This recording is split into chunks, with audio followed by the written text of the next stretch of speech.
Redis ships two compact probabilistic structures, HyperLogLog and Bitmaps, that let you power live dashboards at massive scale with a tiny memory footprint. Instead of storing every event row and running expensive count-distinct queries, Redis uses two space-efficient structures, HyperLogLog for approximate unique counts and Bitmaps for exact per-user Boolean flags.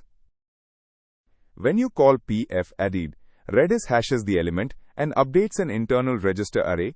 It never stores the element itself. PFCOUNT reads those registers and applies the HyperLogLog estimation formula, giving you a unique count within about 0.81% error. We add 3 events to a HyperLogLog. U1 appears twice but only counts once.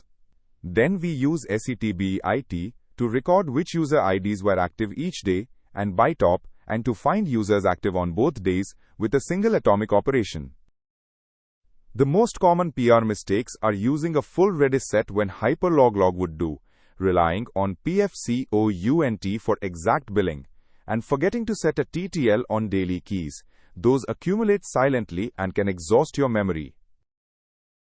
HyperLogLog and Bitmaps are the right tools for live dashboards. They are fast, tiny, and composable. Just remember to expire your daily keys and never rely on an approximate count where exactness matters.